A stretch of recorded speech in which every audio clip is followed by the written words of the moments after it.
So this is our first item analysis of the Module 1 assessment in CSC 353.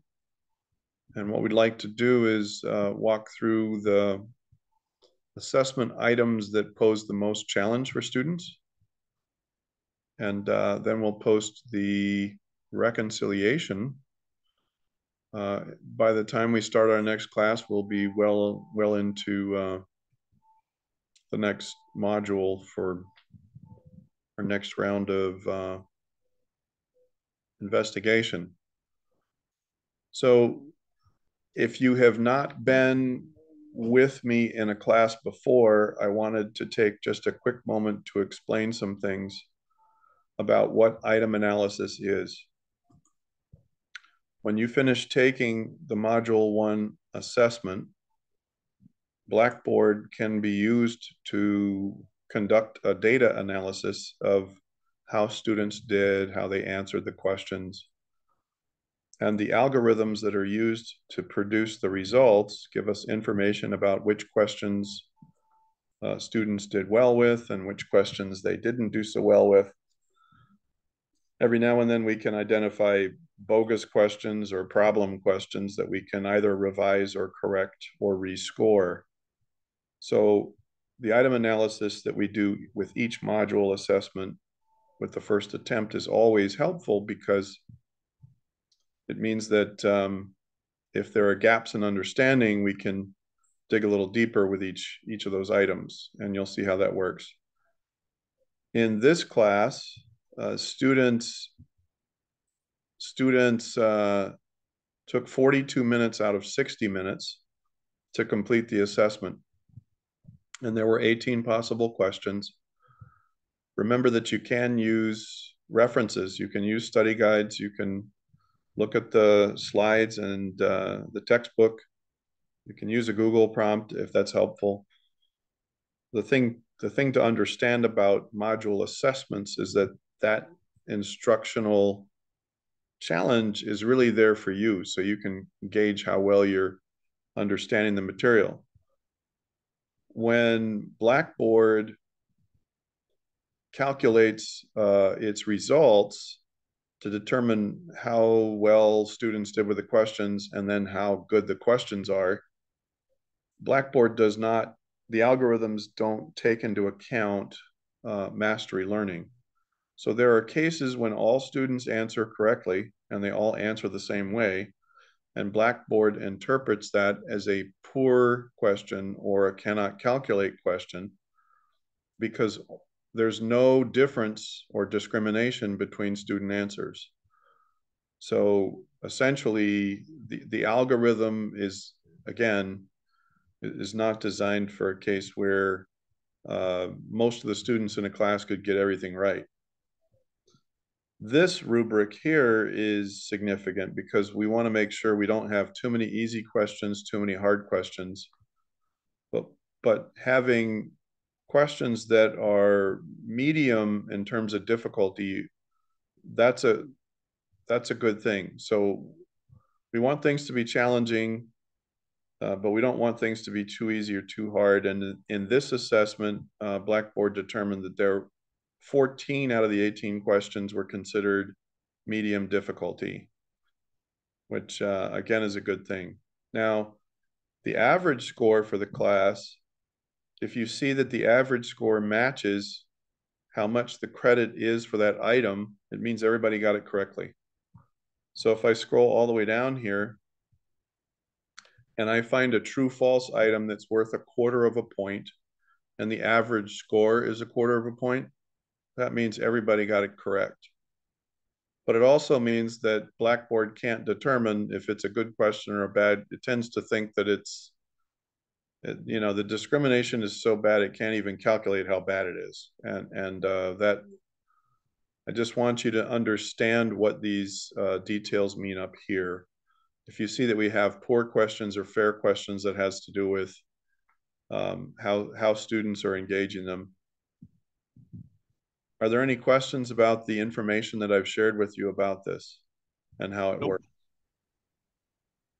Okay, so after we walk through this, If you've never completed a reconciliation for this class before, I would encourage you to stay in the session. We're going to end the session for everybody else at that point. But if this is your first time in a class with me, I'd like to walk you through that process. So the first question that posed the greatest difficulty for students was this item. And on your screens, when you click into your grades, you'll notice that this item is not the first question on your screen. That's because the order of questions is scrambled. So if you want to find this on your assessment and you click the score, it'll let you look at the view of the, everybody can do that, right? You can click on your grade and it'll let you in there and you can see this item.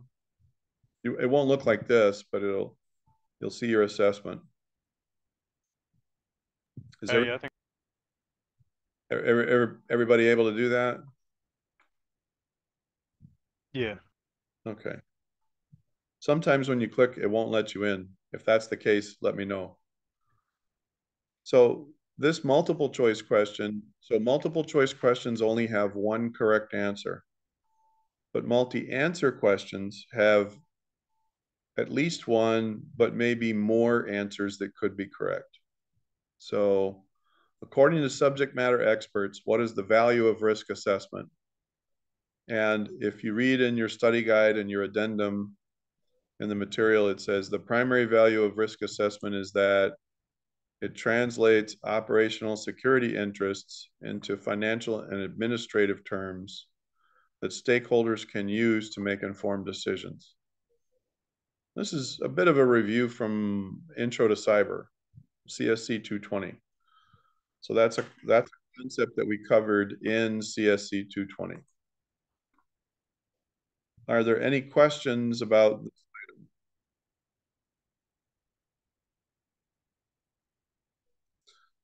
So when we're talking about risk assessment, we're talking about an administrative action. Essentially, it's not about working the security components of a system. So risk assessment is where you identify the assets and you identify the exposure and the threats in the area, and you determine how likely the event is that it can occur. And you put that in dollar and cents terms. So if we're attacked, how much does it cost? How long are we down? We can't do our work. And these are terms that the money people in your organization and the leadership, the administrative people in your organization, they can understand. If you conduct a risk assessment and then you talk about all kinds of features on the firewall and the intrusion detection system, that doesn't help.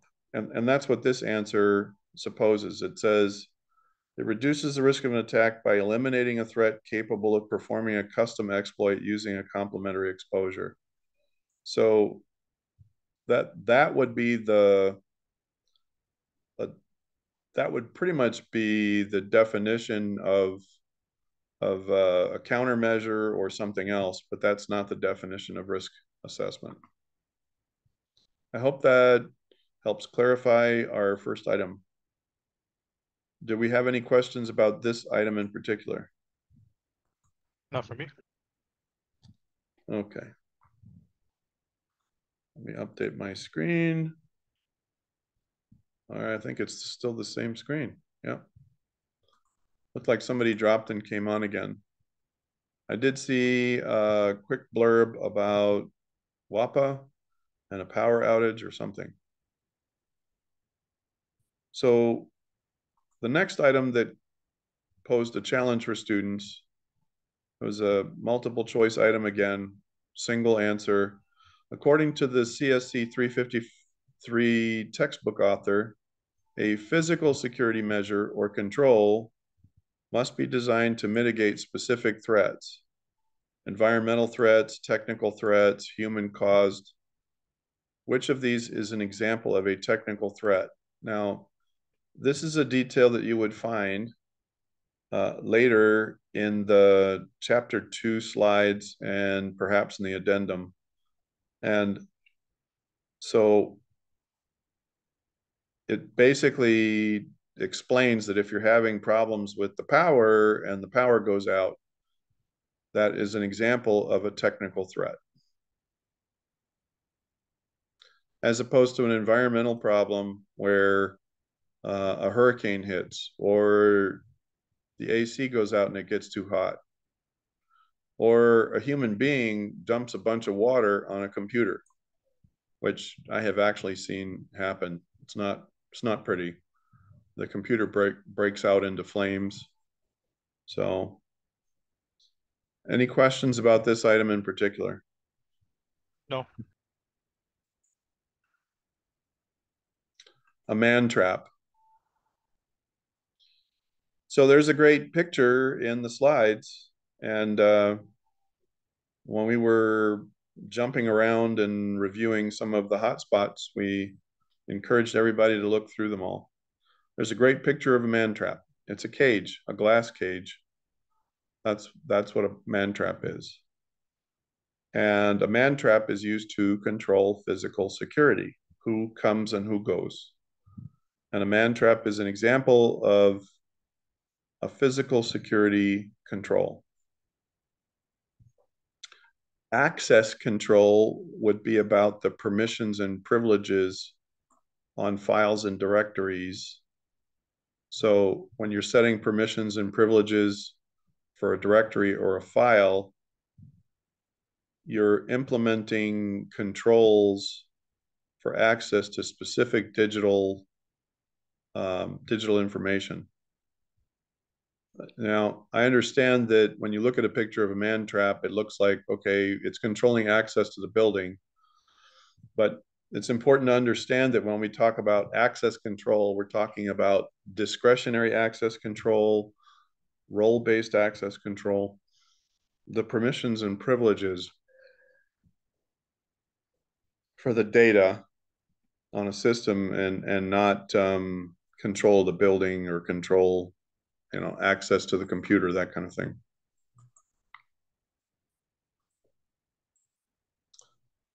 The next question that posed a challenge for students, it reads, according to system security best practices, you do not need to concern yourself with the security status of a connected device or system. Rather, it is appropriate to focus exclusively on the single device or system of concern in all cases. And the answer that's correct is this statement is false, because a connected system can be exploited, and then you can extend the attack or exposure. You can extend the exploit to other devices on that network. So, yeah, that's, now the other answers are this statement is true, this statement is true. No, the statement is false, as no connected system can be effectively secured from the sum of all exposures between connected systems. That's a bogus answer I just made up. So it is possible to effectively secure a system.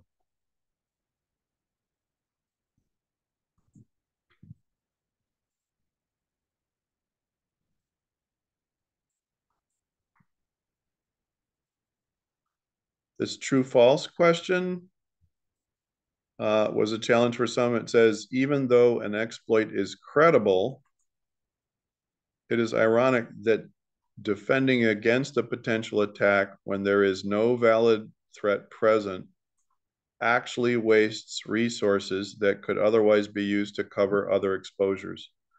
That is true. That is something that's covered in the study guide. And what we have is a constant battle where you have to make decisions about if something is a credible threat, is it still worth defending against? Well, if there are no potential attackers in the vicinity, there's no valid threat present, then if you spend a lot of time and money fixing things to prevent this issue from happening, it's kind of a wasted effort. I hope that makes sense.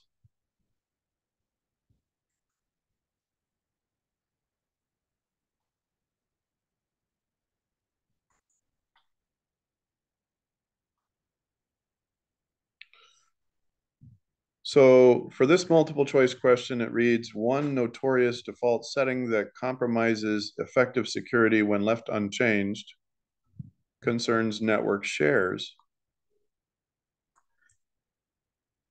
If you start to set up a network share and you don't change a specific setting, it's pretty bad. And one of those items is that it's not hidden.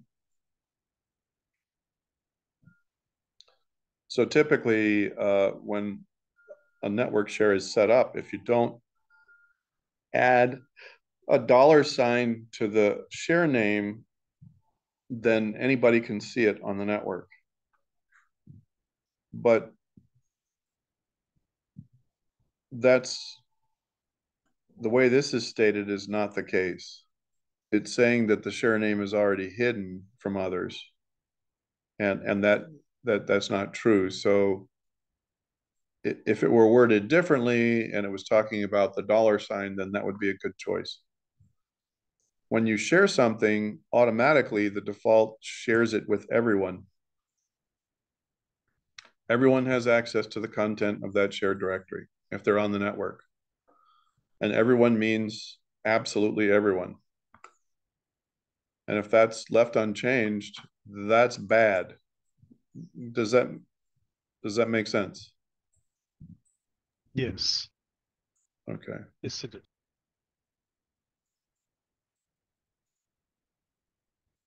So we'll run these items down to about here, and then we'll catch the multi-answer ones a little further down.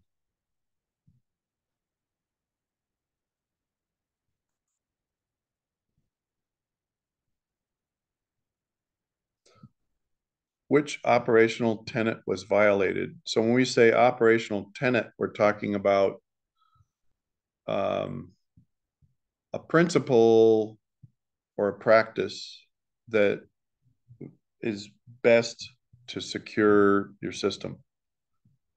It's so another word for tenet is a belief or principle. And when you say the word operational, you're talking about in practice. So I would be a good example of somebody who learned system security by hands-on and doing it in the workplace.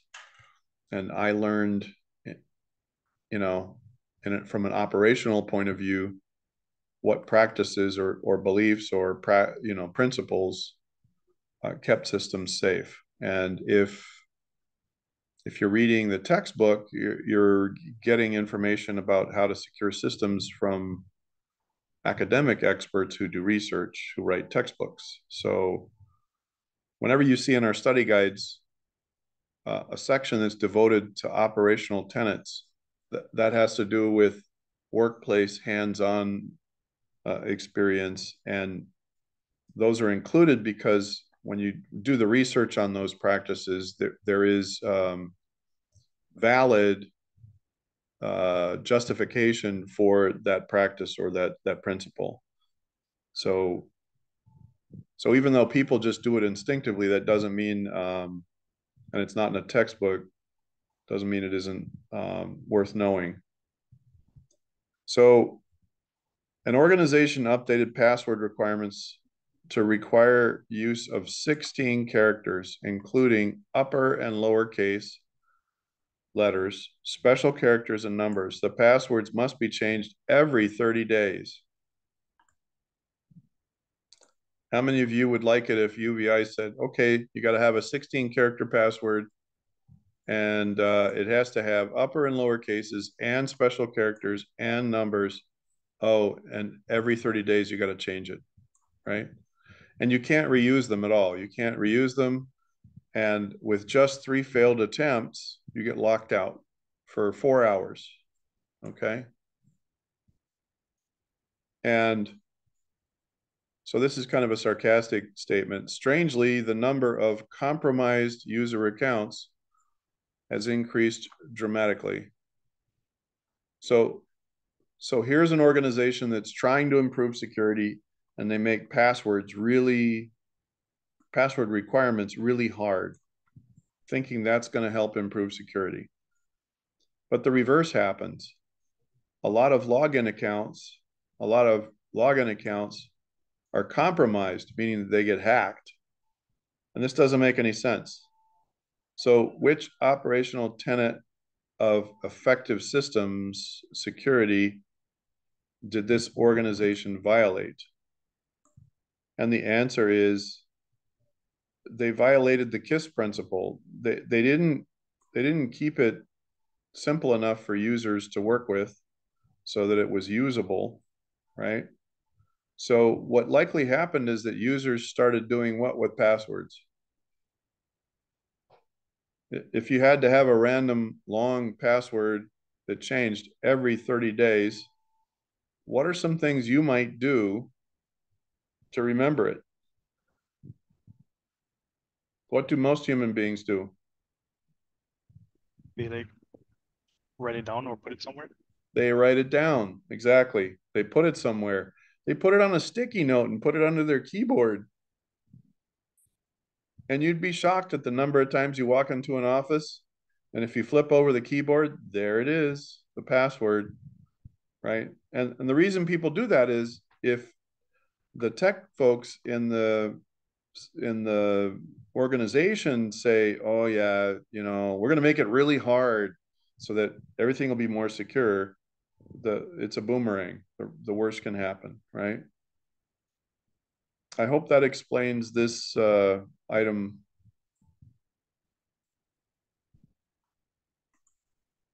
Any questions to this point? Nope. So we have 2 more here, and then if anyone wants me to cover any of these, I can do it. But more students got these. Well, the multiple answer, that's not a good score for a multiple answer. That should be much higher. Remote authentication challenges. So when you're using remote access, and by the way, that should read CSC 353. I really thought I changed that. In fact, I'm sure I did. It says, according to the CSC 465 textbook author, and the remote access authentication poses many challenges. What measure is recommended as a best practice to ensure that remote VPN users are safely authenticated? And the answer is Radius. So we did mention this in class. Radius is a special system that allows a user to enter their logon credentials for remote access, but the Radius system is protected so that, the likelihood of somebody having their login information and their password captured is greatly reduced. Certificates help encrypt in a Windows, well, they help encrypt in a Wi-Fi environment. So that helps protect Wi-Fi information in general to any website. And we did mention a login scenario. We said if you're logging in and there's no padlock, there's no certificate on the website, that if you log in, you're exposing your password. But we're not talking about a Wi-Fi environment with websites in this question. We're talking about remote access and VPN users, right?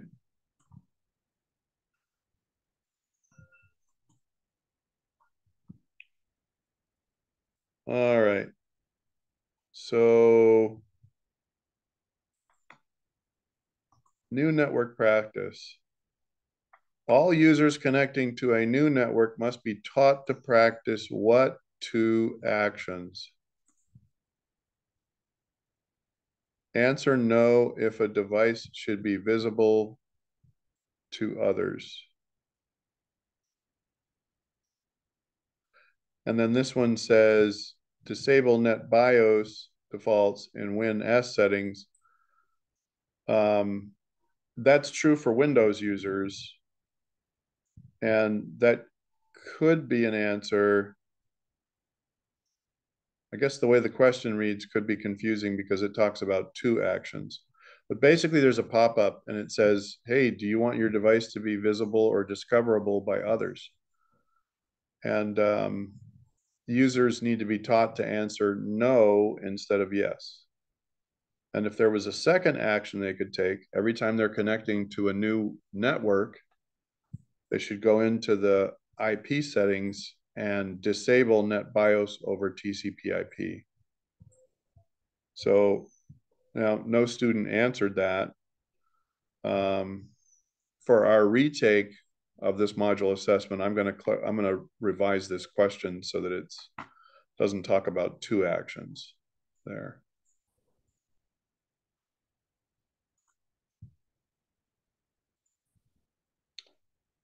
All right, then. We'll cover this multiple answer question.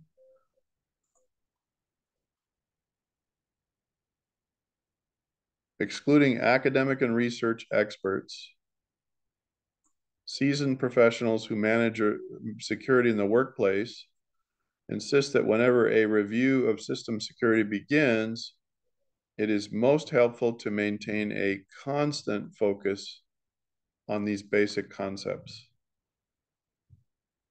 And in plain terms, you're always going to want to look at whether a system or data is exposed, and you're always going to want to look at the system to see if there are exploits that are possible on that system, you know, for the given exposures. So one thing would be a good example of this is,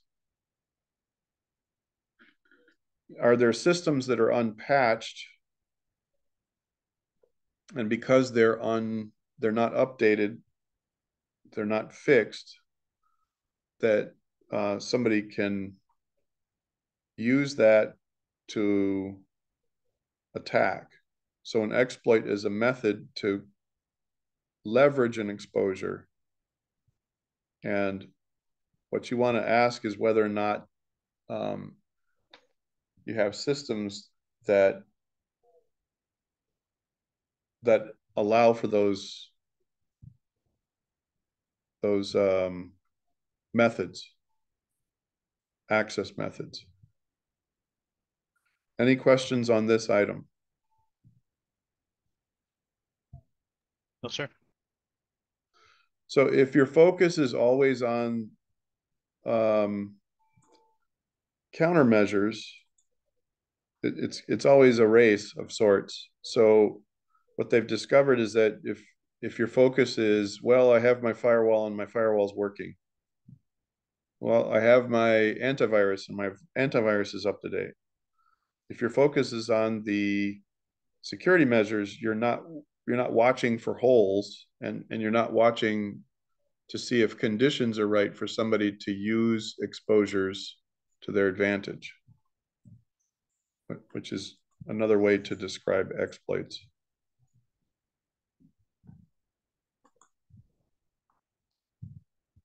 All right, we're almost done. We have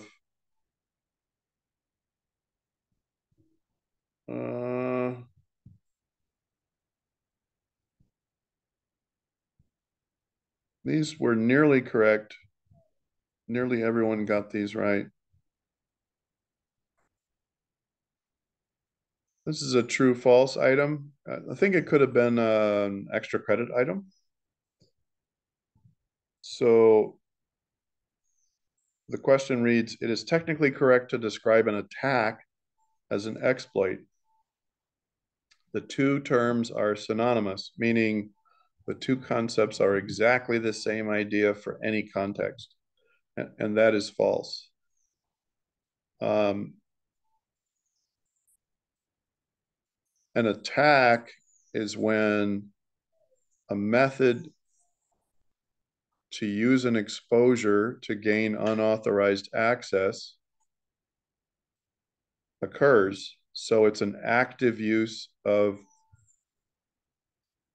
an exploit method, and exploit methods map straight to exposures. So whenever you have an exploit method, it usually has something to do with how that system or that data is exposed.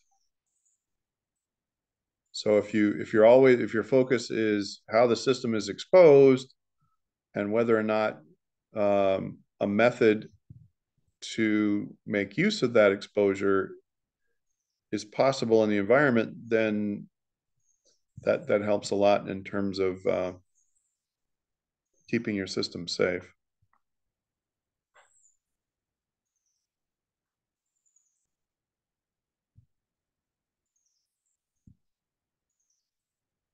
Let's see.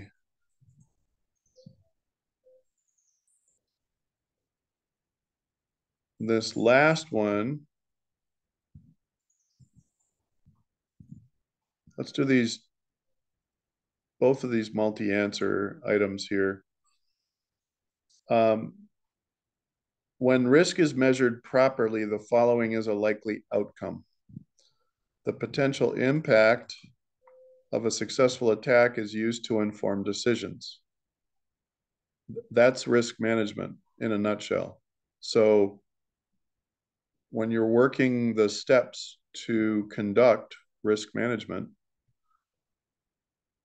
that's what results. You can take the outcomes of that risk management and go to the leadership or the money people, and you can tell them in plain terms,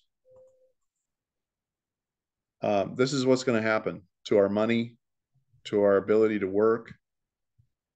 And so risk management is really more about translating what a cyber attack means into terms that money people and management people can appreciate.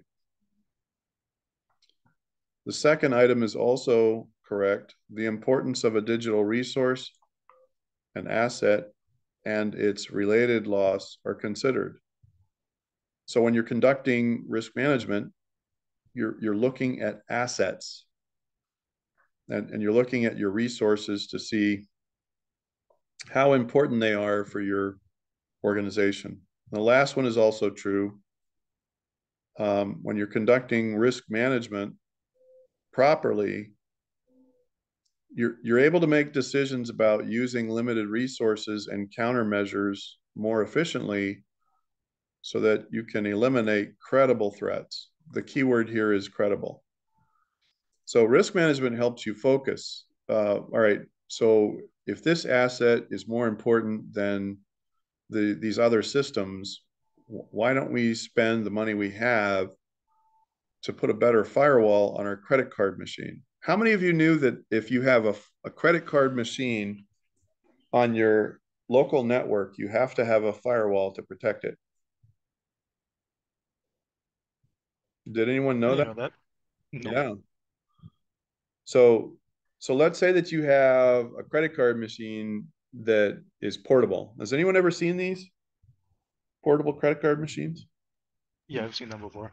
Okay. And if you connect them to a Wi-Fi network, Wi-Fi is wide open. The characters that fly back and forth over wireless are travel in the clear so people can see them. So if you swipe a credit card and you don't have a firewall to protect the network where that credit card reader is connected to, that's serious. So one of the things that helps with risk management is you're walking through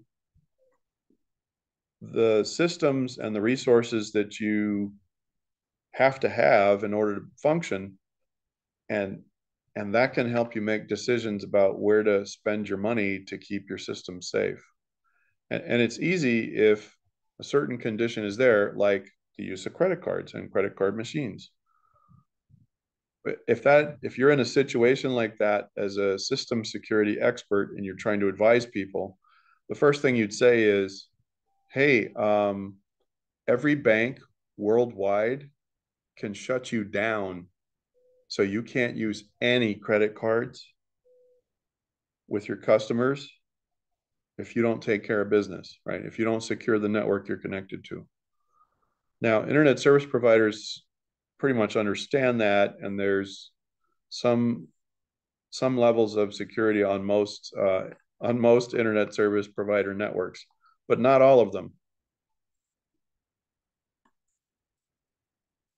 All right, last question. It was a multiple choice item. And you might think, well, that was a trick question because it was multi-answer. And how many did you have to check? All of them, right? So select the options below that are among problematic system defaults that represent, oh, I'm sorry. Yeah, that should have said problematic security challenges, right? I know that's a little redundant. For the retake of this assessment, I'm going to revise the wording of this question. So you could say select the options below that are among the worst system defaults that represent, serious security challenges, right? So complimentary free software, that's a serious exposure. Network shares that are unhidden for everyone, that is serious. The default work group named work group. I mean, just connect to any network, and if nobody changes the name of their work group from work group, then everybody that's connected is part of what? The same work group. And what's the name of the work group? Work group. Does everybody get what I'm saying there? Yes, yes. We've talked about that. I've showed you this in class, yeah? You've seen you've all seen mine, haven't you? I go into advanced system settings and I go to computer name. My computer name is Zorg, and that's after a character in the movie Fifth Element, right? So I changed the name from, it said work group right here, because when other people are connected to my home network, I don't want them seeing my laptop. I don't want them in my Kool-Aid. And if I don't change that, it's that much easier right there. It's pretty bad.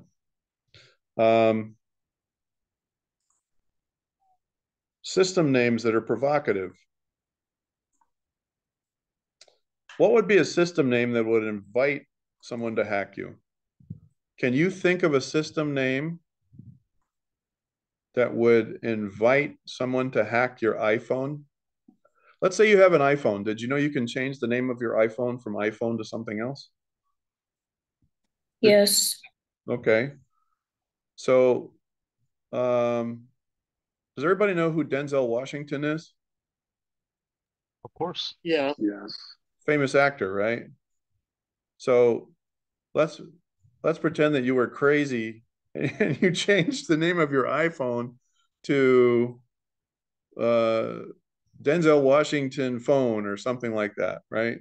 Or the name of a celebrity. Isn't there a local territory? There's a good, who would be a good celebrity that's from the territory? Like, thinking of the Tim music. Duncan, maybe. Yeah, the music artist, like Pressure. Pressure? Am I saying it right? Yes. Yeah, see, that would be a great name to put on a device. And then just walk around on the boardwalk with your Wi-Fi active in Christiansted. And there's just something about that that causes all kinds of problems. And believe it or not, that's a thing. People take pride in, I have seen the craziest names, but I've also seen people's names on their device name, which is provocative because if somebody's in that somebody's connected and they're scanning the network, they'll see your name and then they'll know how to mess with you. You know, they'll do a quick look up online and Facebook, or you know, this person works for the Bureau of Internal Revenue. They do our taxes, you know. It's and then, you know, you wonder, why is my stuff messed up? Why are people attacking me? A lot of times it's because of simple things like a provocative device name. You could name your device Yoda, and that might seem innocent, but depending on what you're doing, it could attract a lot of attention, right? New BIOS version that require apply defaults, right? So this was the irony.